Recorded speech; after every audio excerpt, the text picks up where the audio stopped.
Juliana Rosa já está conosco para trazer todos os detalhes da economia. Oi, Gil, boa tarde, tudo bom? Tudo bom, Débora? Boa tarde. Boa tarde para o E Fábio, aí, para o nosso Ju? ouvinte também. Tá rolando pressão, Ju, para uma redução nos juros? Conta pra gente. Pois é, o negócio ali está fogo amigo, né? O presidente Lula reclamando dos juros altos, o vice-presidente também, o ministro da Fazenda, né? Todo mundo voltando ali, todas as armas contra o Banco Central.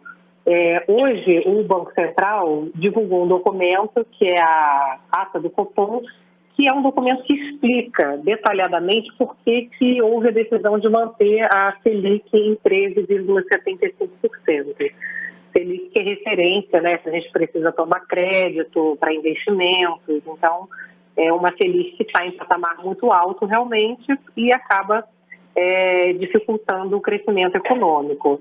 E aí, já estava tendo muita crítica, né? Ontem fiz uma entrevista exclusiva que entrou no Band News, entrou na Band também, a gente deu hoje mais cedo também na Rádio Bandeirantes e tal, falando o vice-presidente Geraldo Alckmin, que ele acha que a taxa Selic em 13,75 é muito alta, mesmo com a inflação acima da meta, né? A inflação está em torno de 5,8, que ele acha que a inflação hoje é uma inflação mais de custos, que é uma inflação mundial, né, depois da guerra, da pandemia e tal, do que uma inflação ocasionada por consumo. Então, ele acha que não faz sentido manter uma taxa Selic tão alta, que é uma coisa que se faz para poder segurar consumo, se a questão principal da inflação não é o consumo. E até perguntei para o Geraldo Alckmin se ele acha que tem que baixar, tem que subir a meta de inflação, porque, afinal de contas, quem estabelece a meta é o próprio governo, né? E ele me disse que não, que ele acha que a questão é que o Banco Central está sendo rigoroso demais.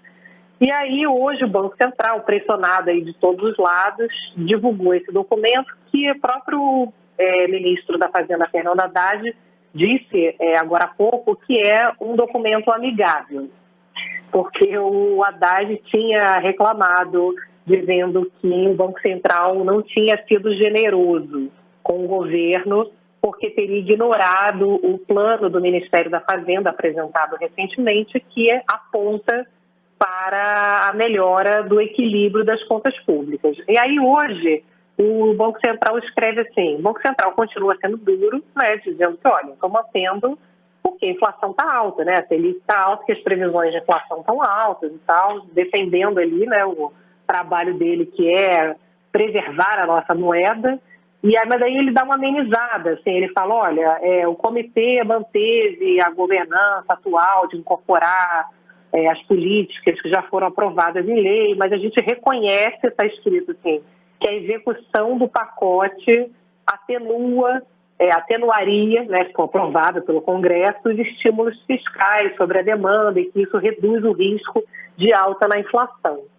Daí, enfim, foi um sinal aí do Banco Central para amenizar um pouco o clima, né, de guerra entre governo federal e Banco Central, que passou a ser considerado o grande inimigo agora do crescimento, né, como se fosse só isso, por causa disso também, que por causa da meta de inflação, que o Banco Central está sendo rigoroso. É porque também você tem ainda uma insegurança fiscal em relação ao governo. Então, primeiro o governo faz a parte dele, aprova no Congresso novas regras fiscais, né? Isso vai melhorar as expectativas de inflação, sentimento de confiança na economia brasileira. Daí, quem sabe, seja o momento de discutir, se a gente não tem uma meta que é baixa demais e tal. Enfim, estamos aí com essa queda de braço, mas hoje a gente vê o Banco Central com a bandeirinha branca falando, vamos, né, dar uma amenizada aí no tom, reconheço que vocês estão se esforçando, né? E aí melhorou, assim, agora o Haddad elogiou o Banco Central e tal. Então, estamos aí nessa lavação de roupa suja, né? E o Banco Central hoje tentando amenizar um pouco essa briga, que não faz bem para ninguém, viu? No final das contas, você gera um clima ruim na economia e acaba o Lula, em vez de ajudar, atrapalhando, porque você cria um ambiente desfavorável, né, para a expectativa econômica, para a segurança nas agendas do governo, e isso acaba gerando na verdade, o efeito contrário, né? Você acaba levando com que o Banco Central tenha que manter os juros altos por mais tempo. Pois é, então a gente, né, eu ia te perguntar exatamente isso, Ju, É. porque tem alguns economistas, alguns analistas que estão falando que poderíamos ter juros menores se não fossem os ruídos do próprio governo. Até que ponto você concorda com isso? Total, porque até o próprio Henrique Meirelles, que foi presidente do Banco Central do governo Lula passado, ele escreveu um artigo ontem no Jornal Estado de São Paulo falando isso que você está colocando, Débora, que ele mesmo, quando era pressionado politicamente, ele, enquanto Banco Central, precisava ser mais duro do que ele, teoricamente, precisaria se não tivesse pressão política, porque o Banco Central trabalha muito com expectativas. Então, todo mundo começa a ficar ansioso, inseguro ali da pressão política e todo mundo começa a ter uma expectativa de piora. E aquela coisa da profecia autorrealizável. E aí, para poder compensar a piora de percepção, o Banco Central é mais duro.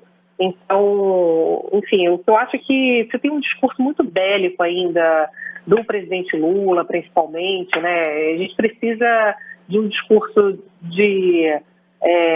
enfim, de uma paz nesse momento, né? Depois de tanto tumulto que o Brasil viveu, a gente precisa construir agora os caminhos para uma oportunidade que está dada, né, para o Brasil em várias áreas ambientais, onde a gente falou muito ontem quando eu entrevistei o Geraldo Alckmin no fórum do Band News, que eram as grandes oportunidades com a economia verde, com a proteção ambiental, com a proteção aos povos originários. A gente tem tanto espaço para crescer, né? A gente tem um diferencial de energia limpa, que é uma riqueza para o mundo. Então, acho que está na hora da gente buscar soluções, buscar, né, um compromisso ali com uma agenda com menos ruídos políticos e mais trabalho aí para acalmar aí o clima na política.